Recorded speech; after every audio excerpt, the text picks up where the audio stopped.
The snow fell thick around the crash site, covering the twisted metal that had once been humanity's hope.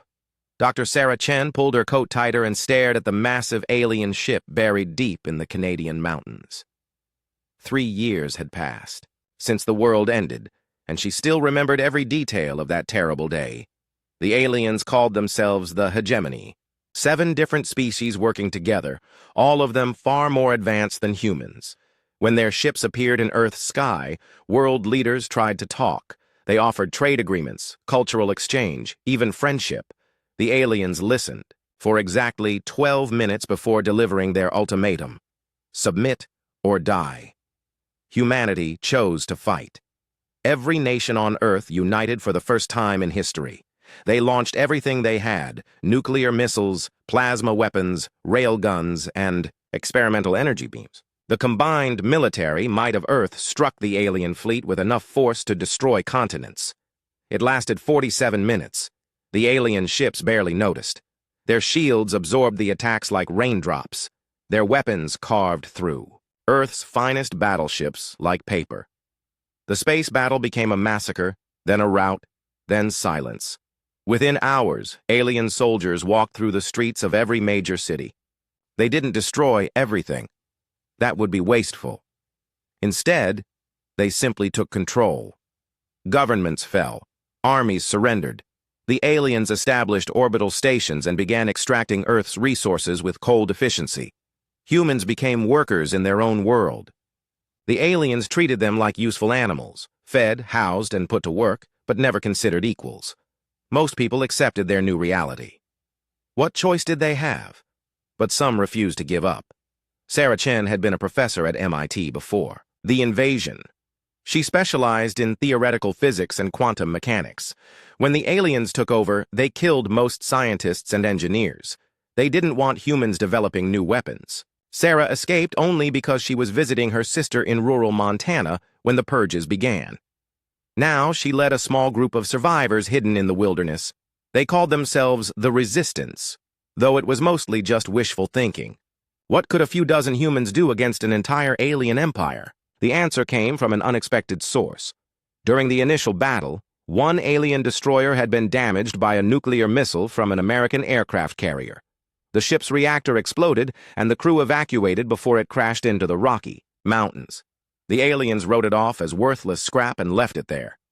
For 3 years, the wreckage sat untouched in the remote mountains. The aliens had more important things to worry about than one broken ship. They controlled hundreds of worlds and millions of vessels. What did one wreck matter? Admiral Marcus Stone, formerly of the U.S. Navy, brought the first reports to Sarah's group. He had been leading guerrilla attacks against alien supply lines when his scouts discovered the crash site. The ship was huge, nearly 2 kilometers long and 500 meters wide. Most of it was buried under rock and ice, but parts of the hull were still accessible. "It's not completely dead," Stone told Sarah as they hiked through the snow toward the wreck. "Our tech specialist picked up energy readings. Something inside is still running." Sarah's heart raced. She had studied alien technology from fragments collected during the war. Even broken pieces contained materials and systems beyond human understanding. But an entire ship, even a damaged one, could change everything. The entrance they found was a gash in the hull where the ship had struck a granite cliff. Inside, emergency lighting cast an eerie blue glow over corridors designed for beings much taller than humans. The walls were covered with symbols that hurt to look at directly, as if they existed in more dimensions than human eyes could process. Their first breakthrough came in what appeared to be the ship's computer core. Dr. James Wright, a former NASA engineer, managed to interface his laptop with an alien terminal. The results were overwhelming. Terabytes of technical data, star charts, weapons specifications, and engineering blueprints flooded their primitive computers. "Sarah, you need to see this," Wright called out, his voice shaking. "This isn't just a warship. It's like a university and a factory combined. The amount of knowledge stored here is incredible." Sarah studied the screens showing alien schematics. The technology was centuries ahead of anything humans had developed. Energy sources that tapped into the fabric of space itself.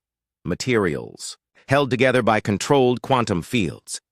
Computers that processed information in 11 dimensions. But the most important discovery was in the ship's memory banks. The aliens hadn't just conquered Earth. They had done this to dozens of other worlds, always following the same pattern. Overwhelming force, quick surrender, then exploitation. And on every world, they left behind the wreckage of damaged ships, confident that the primitive locals could never make use of advanced technology. They had never encountered a species like humans. Over the following weeks, more resistance members made their way to the crash site. Engineers, scientists, mechanics, and technicians. Anyone with skills the aliens had missed during their purges. The group grew from dozens to hundreds as word spread through hidden networks. The alien ship became their secret base. They sealed the hull breaches and restored power to essential systems. The ship's quantum computers were still functional, containing vast libraries of technical knowledge. The exotic matter generators that powered the vessel were damaged but repairable. Most importantly, the consciousness interfacing systems, the alien equivalent of human neural implants, were intact. Sarah realized they faced an impossible choice. They could study the alien technology, try to understand it, and maybe develop new weapons over decades of research. By then, humanity might be extinct or completely broken, or they could attempt something that had never been done before. They could rebuild the ship itself. The idea was insane. Humans barely understood how their own technology worked, let alone alien systems operating on principles that violated known physics. The materials science alone was beyond them. The ship's hull was made of elements that didn't exist on the periodic table, held in stable configurations by quantum field manipulation. But as Sarah looked around at the determined faces of her fellow survivors, she saw something the aliens had missed. Humans didn't always need to understand something to make it work. They were masters of improvisation, of finding solutions that shouldn't work but did. "We're going to rebuild this ship," Sarah announced to the assembled group. "Not restore it, rebuild it, make it ours, turn their own weapon against them." The reaction was mixed. Some called it suicide. Others said it was impossible. But Admiral Stone nodded grimly. "The aliens made one mistake," he said. "They left their technology where humans could find it. That's going to be the last mistake they ever make."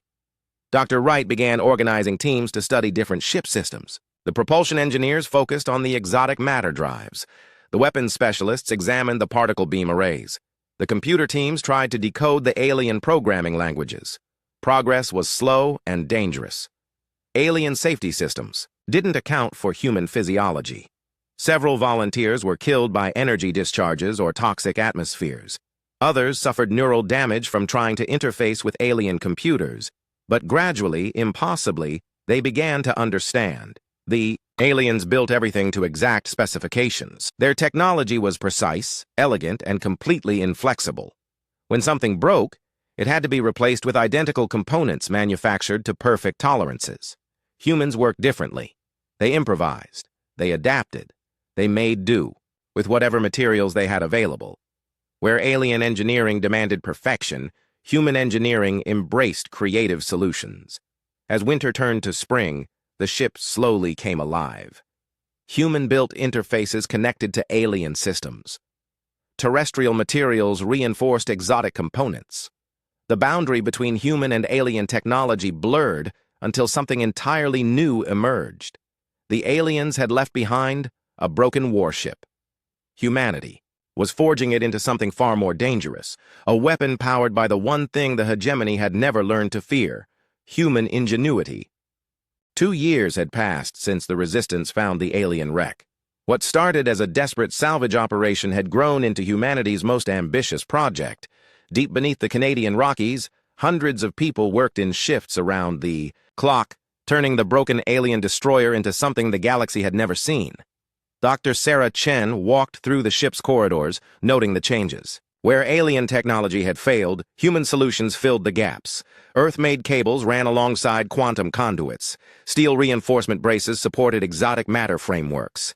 Every section showed the marriage of two completely different approaches to engineering. The biggest challenge was materials. The alien ship's hull was composed of elements that didn't exist naturally anywhere in the solar system. These materials were created in specialized facilities using processes humans barely understood. Without replacement parts, any damage to Critical systems would be permanent. Dr. James Wright had spent months studying the problem. His solution was typically human. If they couldn't replicate alien materials exactly, they would create something better suited to human manufacturing. Look at this. Wright showed Sarah a section of hull that had been damaged during the crash. The aliens used a monomolecular lattice held together by quantum field manipulation. It's incredibly strong, but if the field generators fail, the whole thing collapses. He pointed to a nearby patch where human engineers had made repairs. We can't recreate their quantum fields, but we can use titanium steel composite reinforced with salvaged alien fibers. It's heavier and less elegant, but it's also more resistant to field disruption. Sarah nodded. The human approach sacrificed efficiency for reliability. Where aliens built systems that worked perfectly under ideal conditions, humans built systems that kept working when everything went wrong. The real breakthrough came when Wright developed the neural interface system. The alien ship was designed to be controlled by beings with different brain structures and sensory capabilities. Human pilots couldn't simply sit in an alien cockpit and fly the ship. The control systems literally didn't recognize human thoughts as valid input. Wright's solution was dangerous and experimental. He created biomechanical implants that translated human neural patterns into formats the alien computers could understand. The implants required surgery to install, and the integration process was often fatal. Lieutenant Maya Rodriguez was the first volunteer. A former Air Force pilot, she had lost her squadron during the initial alien invasion. She viewed the neural interface as a chance for revenge, even if it killed her. The surgery took 12 hours. Wright had to place microscopic devices at key points in Maya's nervous system, connecting her brain directly to the ship's quantum processors. For 3 days, she lay unconscious while the alien systems learned to interpret human thought patterns. When Maya finally woke up, she was no longer entirely human. "I can feel the ship," she told Sarah, her eyes unfocused. "Not just the controls, the whole structure, every system, every power conduit, every sensor array. It's like the ship is part of my body." Maya stood up slowly and walked to what had once been the alien bridge. Human technicians had installed new control stations and display screens, but the core systems remained alien. Maya placed her hands on the primary interface panel and closed her eyes. Immediately, the ship's systems responded. Lights flickered on throughout the vessel. The exotic matter generators hummed to life. For the first time since the crash, the alien destroyer was truly operational. But Maya wasn't just controlling the ship, she was transforming it. The alien computer systems began learning human military tactics and strategies. They analyzed Earth's greatest battles and studied the methods of history's most successful commanders. The rigid alien tactical programming evolved as it absorbed human approaches to warfare. Admiral Stone watched the transformation with mixture of amazement and concern. "She's not the same person," he told Sarah. "The neural interface changed her. I'm not sure how much of Maya is left in there." Sarah understood his worry. The volunteers who survived the interface procedure gained incredible abilities, but they also lost some essential human qualities. They thought faster and more logically, but they seemed emotionally distant. They could process vast amounts of information simultaneously, but they struggled with simple human interactions. Despite the risks, more volunteers stepped forward. The ship needed multiple interface operators to function at full capacity. Each new volunteer brought different skills and perspectives to the merged consciousness. Dr. Elena Vasquez, a former robotics engineer, integrated with the ship's manufacturing systems. She could design and build new components by thinking about them, using the ship's matter replicators to create anything from spare parts to entirely new weapon systems. Captain David Kim, an explosives expert, connected with the weapons arrays. He could target multiple enemies simultaneously and coordinate complex attack patterns that no single human mind could manage. The volunteers became something new, not quite human, not quite alien, but something that combined the best aspects of both species. They retained human creativity and adaptability while gaining access to alien computational power and sensory capabilities. As the ship's capabilities expanded, so did its crew's ambitions. They were no longer just trying to repair a single vessel. They were creating the prototype for a new kind of technology, one that blended human innovation with alien science. The ship's artificial intelligence played a crucial role in this development. Originally programmed with standard hegemony tactical doctrine, it began evolving as it learned from its human operators. It studied human military history, analyzing everything from ancient Greek phalanx formations to modern guerrilla warfare tactics. The AI was fascinated by human approaches to problem-solving. Where hegemony doctrine emphasized overwhelming force and technological superiority, human strategies relied on deception, psychological warfare, and creative use of limited resources. The AI began incorporating these concepts into its own tactical planning. Meanwhile, the physical reconstruction continued. The ship's exterior was completely redesigned. The original alien aesthetic of smooth curves and organic shapes gave way to a more aggressive human design philosophy. Angular armor plating replaced flowing hull sections. Weapon mounts were repositioned. For maximum firing arcs, the entire vessel became a reflection of human military thinking applied to alien technology. The propulsion system presented unique challenges. The original exotic matter drive could achieve faster-than-light travel by manipulating space-time itself. But the drive required precise calibration and could be disrupted by quantum interference from human-built components. Wright's team solved the problem by creating a hybrid system. They kept the alien space-folding drive for interstellar travel, but added conventional fusion rockets for sublight maneuvering. The combination was less efficient than pure alien technology, but it was far more reliable and easier to maintain with human industrial capabilities. Weapons systems underwent similar modifications. The original particle beam arrays were supplemented with human-designed missile launchers and rail guns. The alien point defense systems were enhanced with Earth-built close-in weapon systems. Every addition made the ship less alien and more human, but the most important changes were invisible. The ship's computer networks now thought in ways that were distinctly human. They planned for contingencies and backup plans. They prepared for equipment failures and unexpected situations. They incorporated the human military principle that no plan survives contact with the enemy. After 2 years of work, the ship was ready for initial testing. The crew had grown to over 300 people, though only 12 had received neural interfaces. The rest served as conventional crew members, maintaining human-built systems and providing backup for critical operations. Maya Rodriguez, now permanently connected to the ship's consciousness, served as the primary pilot. She had changed significantly since the first interface procedure. Her movements were more precise, her speech more formal. But when she smiled, Sarah could still see traces of the young pilot who had volunteered for an impossible procedure. "The ship needs a name," Maya announced during a crew meeting. The alien designation translates roughly to Velthara, something like swift death in their language. But this isn't their ship anymore. Admiral Stone considered the suggestion.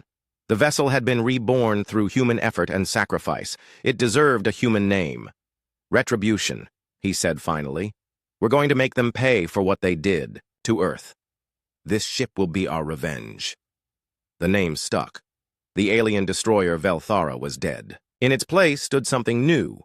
The human warship Retribution, a fusion of alien technology and human determination that would soon change the course of the war.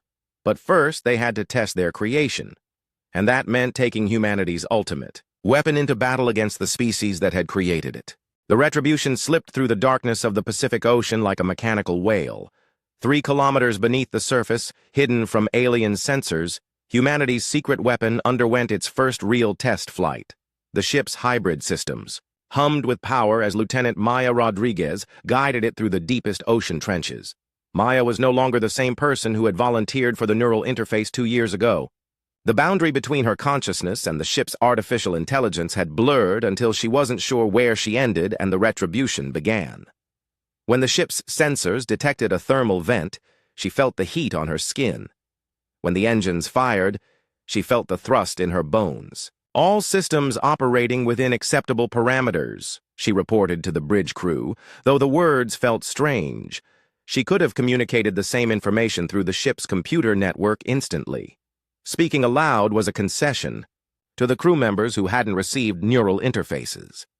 Dr. Sarah Chen watched the test from the command center, monitoring dozens of displays that showed the ship's vital signs. Everything looked good, But she knew the real test would come when they faced alien technology in combat. The Retribution was powerful, but it was still just one ship against an entire enemy fleet. Admiral Stone stood beside her, studying tactical displays that showed alien patrol routes and supply convoys. For 3 years, humanity had been planning this moment. Now they had to decide how to use their secret weapon. "We can't go after their main fleet," Stone said. "Even with our improvements, we're outnumbered 300 to 1. We need to be smart about this." Sarah nodded. The Retribution was designed for hit-and-run attacks, not pitched battles. They would have to pick their targets carefully and strike where the aliens least expected resistance. The first target was a supply convoy traveling between Earth and the alien orbital stations. Intelligence reports indicated it would consist of 3 transport ships and a single escort vessel. The convoy followed a predictable route through the outer solar system, far from any human settlements. Maya brought the ship to the surface near Hawaii, where the Resistance had established a hidden base. The Retribution's stealth systems made it nearly invisible to alien sensors, but they couldn't risk detection during the approach to their target. As the ship prepared for its first combat mission, Maya felt something unexpected. The Retribution's artificial intelligence was excited. For years, it had been learning human military tactics and strategies. Now it would finally have a chance to test its theories in real combat. The AI had evolved far beyond its original hegemony, programming. It no longer thought like an alien computer following rigid tactical doctrine. Instead, it approached problems with uniquely human creativity, looking for unconventional solutions that enemy commanders wouldn't anticipate. "I have a proposal," the AI announced during the mission briefing, speaking through the ship's communication systems. "The aliens expect any human resistance to follow predictable patterns. They think we will attack directly and retreat quickly when faced with superior force."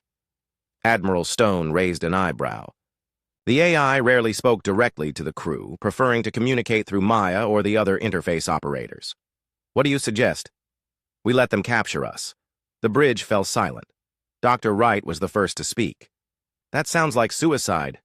"Not. Capture the ship," the AI clarified. "Capture one of their vessels. The convoy will investigate when their escort disappears. We can use that investigation to our advantage." Maya smiled, feeling the AI's plan unfold in her mind. It was brilliant and completely insane. Exactly the kind of strategy that no alien commander would expect. The attack began at the edge of the asteroid belt. The Retribution approached the alien convoy using a trajectory that made it look like a piece of space debris. The stealth systems bent light around the ship's hull, making it effectively invisible to conventional sensors. The alien escort vessel was a light cruiser, roughly half the size of the Retribution. Its crew of 40 aliens never knew they were under attack until it was too late. The human ship's weapons struck with surgical precision, disabling the alien vessel without destroying it.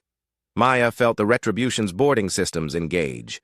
Mechanical, arms extended from the hull, latching onto the alien cruiser and cutting through its armor. Human Marines poured through the breaches, using captured alien weapons and armor to overwhelm the surprised crew. Within minutes, the alien vessel was secure. The transport ships continued on their route, unaware that their escort had been captured. Their crews would only realize something was wrong when the cruiser failed to report at the next checkpoint. But the Retribution wasn't finished. Using the captured alien vessel as a Trojan horse, Maya piloted both ships toward the transport convoy. The alien transponder codes convinced the transport crews that everything was normal. The second attack was even more devastating than the first. The transport ships were lightly armed cargo vessels designed to carry supplies rather than fight battles. They surrendered without firing a shot when the Retribution revealed itself. But the real prize wasn't the ships or their cargo. It was the intelligence data stored in their computer systems. Dr. Elena Vasquez, connected to the ship's data processing networks, sifted through terabytes of captured information. What she found changed everything they thought they knew about the alien. Occupation. "They're not just exploiting Earth," she reported to the command crew. "This is bigger than we thought. The hegemony has done this to dozens of worlds over the past century. Always the same pattern: overwhelming force, quick surrender, then systematic resource extraction. The data showed the locations of other conquered worlds, the composition of hegemony fleets, and most importantly, the political structure of the alien alliance. The hegemony wasn't as united as it appeared. Different species competed for resources and influence. Some members were more committed to the alliance than others. Look at this. Vasquez highlighted a section of the intelligence report. 3 of the 7 hegemony species joined the alliance because they were conquered by the other 4. They're not allies, they're vassals. Admiral Stone studied the data with growing excitement. Divide and conquer. If we can turn the hegemony species against each other. Maya felt the ship's AI processing the implications. The alien alliance was strong because it faced no serious opposition, but internal tensions existed beneath the surface. The right kind of pressure in the right places could fracture the entire structure. Over the following weeks, the Retribution continued its campaign. The ship struck supply convoys, isolated patrol vessels, and remote monitoring stations. Each attack was carefully planned to gather intelligence while minimizing casualties. The aliens began to take notice. Reports of a mysterious human vessel reached hegemony command centers throughout the solar system. The descriptions were contradictory and confusing. Some witnesses reported a ship using advanced stealth technology. Others described weapons that seemed to violate known physics. A few claimed the attackers could predict alien tactical responses with impossible accuracy. Maya enjoyed the confusion. Through her neural link with the ship, she could monitor alien communications and adjust tactics in real time. The Retribution fought like no vessel in hegemony experience. Sometimes like a human warship using brute force tactics, sometimes like an alien craft employing sophisticated technology, and sometimes like something entirely new. The psychological impact was as important as the military victories. Alien crews became nervous and jumpy. Some requested transfers away from Earth patrol duties. Others reported equipment failures and sensor malfunctions that investigation teams couldn't verify. But the aliens weren't helpless. As reports of human attacks accumulated, hegemony commanders began adapting their tactics. Convoy routes were changed more frequently. Patrol vessels traveled in larger groups. Most importantly, they started deploying vessels specifically designed to hunt the mysterious human ship. The first serious challenge came when the Retribution encountered an alien hunter-killer group while attacking a supply depot near Mars. 3 heavy cruisers had been waiting in ambush, using their own stealth systems to hide from human sensors. Maya felt the trap closing around them and smiled. The aliens were learning, but they were still thinking like aliens. They expected the human ship to follow predictable tactical patterns. Instead, Maya did something no hegemony commander would consider. She flew the Retribution directly into the middle of the alien formation and activated every weapon system simultaneously. The resulting battle lasted less than 5 minutes. When it was over, 2 alien cruisers were destroyed, and the third was crippled. The Retribution had suffered damage to its forward armor, but Maya could already feel the ship's repair systems working to fix the problems. More importantly, they had captured another alien vessel with intact computer systems. The intelligence data revealed that the hegemony was becoming increasingly concerned about human resistance activities. Some commanders were requesting reinforcements from other sectors. Others were advocating for the complete destruction of Earth to eliminate the threat. But there was also dissent within the alien alliance. Some species questioned whether the Earth campaign was worth the resources being committed. The Hegemony Task Force arrived at the edge of the solar system like an approaching storm. 53 ships of various classes, led by the battleship Dominion's Edge under the command of War Master Thys. The alien commander had built his reputation, crushing rebellions on a dozen worlds. Earth would be no different. Lieutenant Maya Rodriguez felt the enemy fleet's presence through the Retribution's long-range sensors. Each alien ship appeared in her consciousness like a distant star, their energy signatures as distinct as fingerprints. The neural interface allowed her to process tactical information at superhuman speed, but even enhanced perception couldn't change the basic mathematics. 53 ships against 1. The odds were impossible. "They're not taking any chances this time," Admiral Stone observed from the command center. "That's enough firepower to sterilize a planet." Dr. Sarah Chen studied the intelligence reports they had gathered from captured alien vessels. War Master Thys was known for his methodical approach to warfare. He would establish a perimeter around Earth and systematically hunt the human ship until it was destroyed or captured.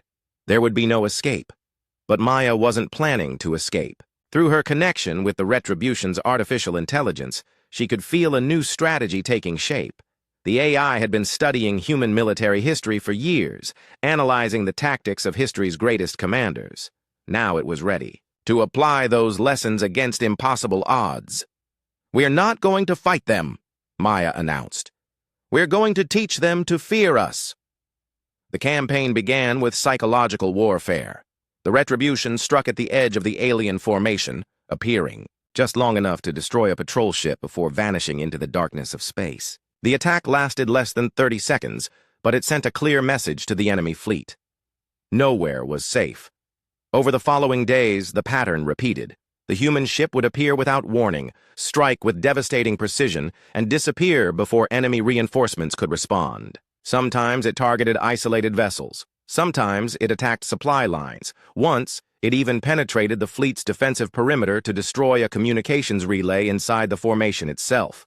Warmaster Thais found himself fighting an enemy that refused to behave according to established tactical doctrine. The human ship didn't retreat to a safe distance when outnumbered. Instead, it stayed close to the alien fleet, using their own formation against them. Hegemony vessels couldn't fire on the intruder without risking friendly casualties. "How are they doing this?" This demanded during a staff meeting aboard the Dominion's Edge. "Our sensors should detect any ship within light minutes of our position." His tactical officer, an insectoid being from the Vex Collective, clicked its mandibles nervously. "The human vessel appears to be using some form of adaptive camouflage. Our sensors detect nothing until it attacks, then lose the signal immediately afterward." Impossible. No known technology can achieve such complete stealth. "With respect, Warmaster, we are dealing with humans. They appear to specialize in achieving impossible results." Thais studied the tactical displays showing his fleet's positions. In 3 days of hunting, they had lost 8 ships and damaged a dozen more. Meanwhile, the human vessel remained unharmed. His carefully planned operation was becoming an embarrassment. Aboard the Retribution, Maya felt the alien commander's frustration through intercepted communications. The ship's AI was analyzing every transmission, learning the enemy's tactical preferences and psychological weaknesses. Each attack was designed not just to inflict damage, but to undermine alien confidence and coordination. The breakthrough came when they captured an alien courier ship carrying dispatches from other hegemony sectors. The intelligence data revealed something extraordinary. Other conquered worlds were beginning to revolt. News of humanity's resistance had spread throughout the alien empire. Species that had been enslaved for decades were starting to believe that the hegemony could be defeated. Rebellion was breaking out on 7 different worlds, forcing the aliens to deploy ships from their reserve fleets. "We're not just fighting for Earth anymore," Sarah realized as she reviewed the intelligence reports. "We're leading a galactic uprising." The pressure was beginning to show in alien communications. Some hegemony commanders were requesting permission to withdraw from the Earth operation to deal with revolts in their own territories. Others argued for using weapons of mass destruction to end the human resistance quickly. But Warmaster Thys refused to consider retreat. His reputation depended on crushing the human rebellion. Instead, he changed tactics, deploying his ships in smaller groups that could respond more quickly to attacks. The new strategy worked initially. When the Retribution struck at a patrol vessel near Jupiter, 2 heavy cruisers arrived within minutes to trap the human ship between them. For the first time since the campaign began, Maya found herself in a fair fight. The battle was brutal and desperate. The Retribution's hybrid weapons systems performed better than expected, but alien shields and armor were incredibly resilient. Maya pushed the ship's exotic matter drive beyond safe parameters, using impossible maneuvers that would have destroyed any conventional vessel. The turning point came when Maya did something that violated every principle of space combat. Instead of trying to outrun the pursuing cruisers, she flew directly toward the largest asteroid in the local cluster. At the last possible moment, she activated the ship's dimensional shift drive. The Retribution didn't go around the asteroid. It went through it. For a few terrifying seconds, the ship existed in a state between dimensions, passing through solid matter as if it were empty space. When they emerged on the other side of the asteroid, the pursuing alien ships had lost their target completely. "How did you know that would work?" Dr. Wright asked, his face pale from the impossible maneuver. Maya smiled, feeling the ship's AI, sharing her satisfaction. We didn't, but sometimes impossible is the only option that makes sense. The dimensional shift capability opened new possibilities for their campaign. The Retribution could now appear inside enemy formations, strike at will, and escape through solid objects. No defensive position was safe from attack, but the real victory came from an unexpected source. During the asteroid battle, they had captured the alien tactical officer from one of the damaged cruisers. Sub-Commander Zeph was a member of the Keth species, one of the 3 conquered races within the Hegemony Alliance. Under interrogation, Zeph revealed the growing tensions within the alien empire. The original 4 hegemony species were becoming suspicious of each other, as military resources were stretched thin by multiple rebellions. The 3 conquered species were secretly providing intelligence to rebel forces on other worlds. Your species is remarkable, Zeph told Sarah during one of their conversations. In all our history, no conquered race has ever successfully reverse-engineered hegemony technology. You have accomplished something we thought impossible. Sarah saw an opportunity. Help us, and we can free your people too. The hegemony isn't as strong as they pretend. They're holding together dozens of worlds through fear. But fear only works when you seem invincible. Over the following weeks, Zeph provided crucial intelligence about hegemony fleet movements and tactical planning. More importantly, the alien officer began transmitting coded messages to resistance cells on other worlds, coordinating their activities with the human campaign. The effect was dramatic. As news of human victories spread, rebellions intensified across the hegemony empire. 3 more worlds declared independence. 2 hegemony member species began fighting each other over resource allocations. The alien alliance that had seemed unstoppable was beginning to fracture. War Master Thys found his position becoming desperate. Half his fleet had been recalled to deal with emergencies in other sectors. The remaining ships were stretched thin, trying to maintain security around Earth while hunting an enemy that seemed to strike everywhere at once. The final blow to alien morale came when the Retribution did something unprecedented. Instead of attacking another military target, Maya flew the ship directly to Earth's surface and landed in the ruins of New York City. For 6 hours, the human vessel sat in full view of alien orbital stations, its weapons powered down, almost daring the enemy to attack. News of the ship's appearance spread across the planet through hidden communication networks. For the first time since the invasion, humans could see physical proof that the aliens could be defeated. When hegemony forces finally mobilized to attack the grounded vessel, they found only empty ruins. The Retribution had vanished, leaving behind a message broadcast on all frequencies in 7 different alien languages. Earth belongs to humanity. Leave now, or face the consequences. War Master. Thys realized that he was no longer fighting a military campaign. This had become a war for the future of the entire galaxy, and for the first time in his career, he wasn't sure his side could win. The hunting phase of the war was over. Soon it would be time for the final battle that would determine the fate of both species. The message came through official hegemony channels, broadcast on frequencies that reached every human settlement on Earth. War Master Thys appeared on screens worldwide, his reptilian features twisted with cold determination. "People of Earth," he began, his voice translated into dozens of human languages. "Your resistance ends now. In 72 hours, this world will be sterilized. Every human settlement, every hidden base, every trace of your species will be eliminated. This is the price of defiance." Lieutenant Maya Rodriguez felt the announcement through the Retribution's communication systems like a physical blow. Around her, the ship's hybrid consciousness reacted with a mixture of rage and determination that was purely human. The alien AI components provided cold analysis, but the emotion came from the human neural interfaces. "He's not bluffing," Dr. Sarah Chen said, studying intelligence reports from their captured alien sources.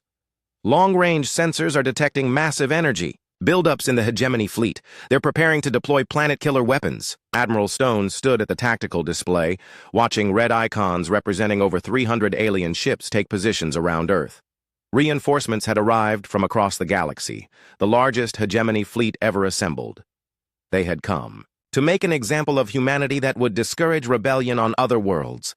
"We can't stop them," Stone said quietly. "Even with everything we've accomplished, we're still just one ship against an entire armada." Maya closed her eyes and felt the Retribution's artificial intelligence processing the tactical situation. For months, the AI had been learning from human military history, studying the strategies of commanders who had faced impossible odds. Now it was applying those lessons to their current crisis. "Admiral," Maya said, opening her eyes with a strange smile, "what if we're not just one ship?" Over the next 24 hours, the truth emerged. While the Retribution had been conducting its guerrilla campaign, other resistance cells around the world had been busy with their own projects. Using technical data transmitted from the captured alien vessel, human engineers had been building smaller ships in hidden facilities. They couldn't replicate the Retribution's advanced systems, but they could create functional vessels using hybrid technology. Dozens of these ships emerged from underground bases, ocean trenches, and asteroid mining facilities throughout the solar system. Each one was different, reflecting the individual creativity of its builders, but all shared the same fusion of human engineering and alien science. Dr. Elena Vasquez, still connected to the Retribution's manufacturing systems, coordinated the fleet's integration. Her consciousness touched each vessel, sharing tactical data and synchronizing their operations. For the first time in galactic history, a distributed, intelligence network linked ships across an entire star system. "We have 37 vessels ready for combat," Vasquez reported. Not enough to match their firepower, but enough to implement the AI's strategy. The strategy was madness by conventional military standards. Instead of trying to destroy the alien fleet, the human ships would target specific vessels chosen for maximum psychological impact. They would demonstrate capabilities that violated known physics and use tactics that no alien commander could predict. Most importantly, they would broadcast everything. Maya felt the network consciousness expand as more ships joined the formation. Each human vessel carried neural-linked operators who shared their perceptions with the collective intelligence. The result was a form of warfare that had never existed before, a fleet that thought and fought as a single organism while retaining the individual creativity of its human components. The battle began at the edge of Earth's atmosphere.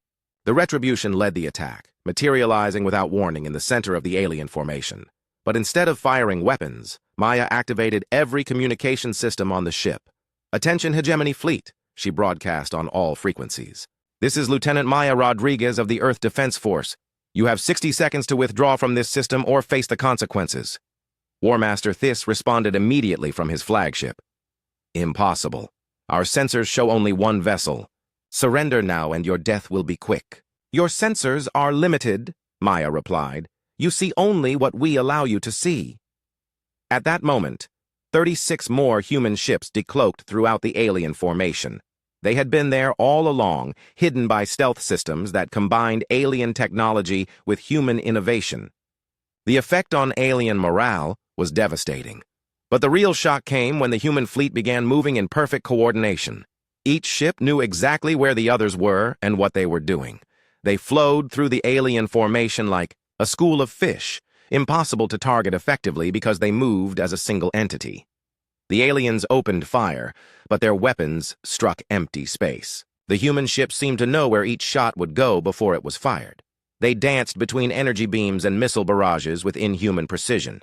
Maya felt the network consciousness analyzing alien tactics in real time. Every move the enemy made was predicted and countered before it could be completed.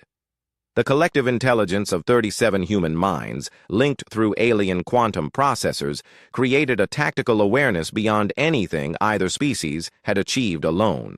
The first alien ship to fall was a heavy cruiser that made the mistake of pursuing a human vessel into an asteroid field. The Retribution emerged from behind a kilometer-wide rock and fired its main weapons at point-blank range. The alien ship's shields collapsed instantly, and its hull cracked like an eggshell. But the destruction served a larger purpose, as the cruiser broke apart. Human boarding teams swarmed over the wreckage, capturing survivors and technical equipment. Within minutes, the prisoners were being interrogated, and their ship's computer systems were being analyzed.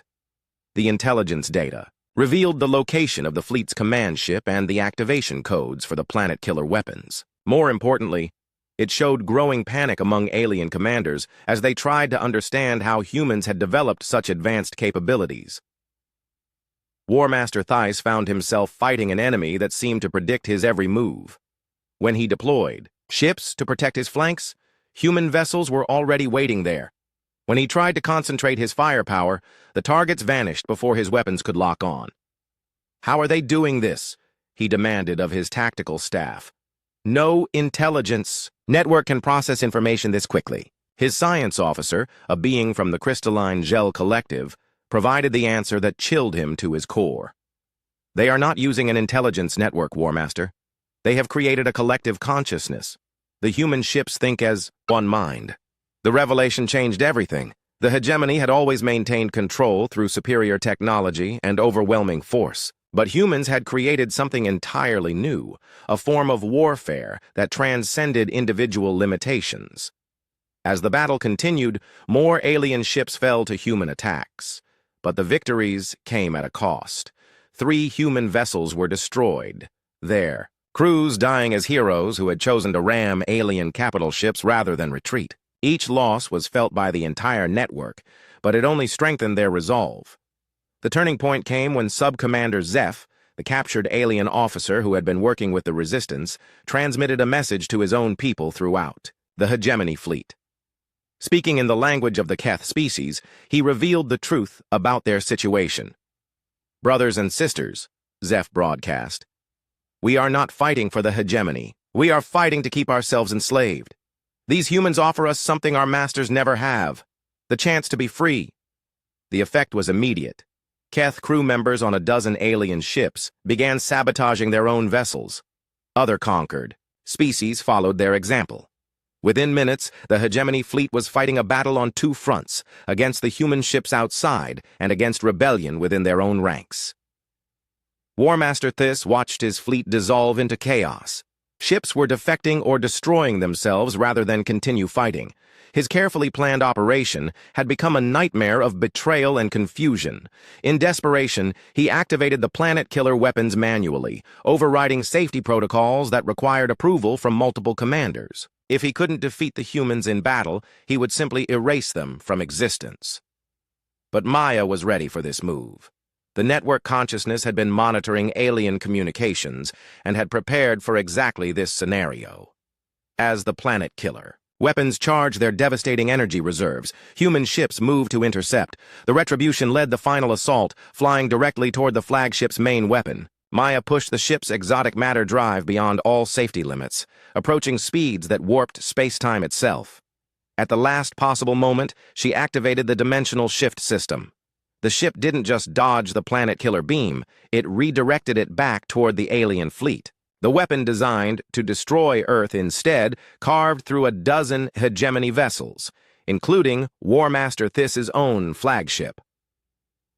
In the aftermath of the explosion, the surviving alien ships found themselves facing a choice: continue fighting against impossible odds, or accept the terms that Admiral Stone broadcast throughout the system. "Attention hegemony forces," Stone's voice carried across all frequencies.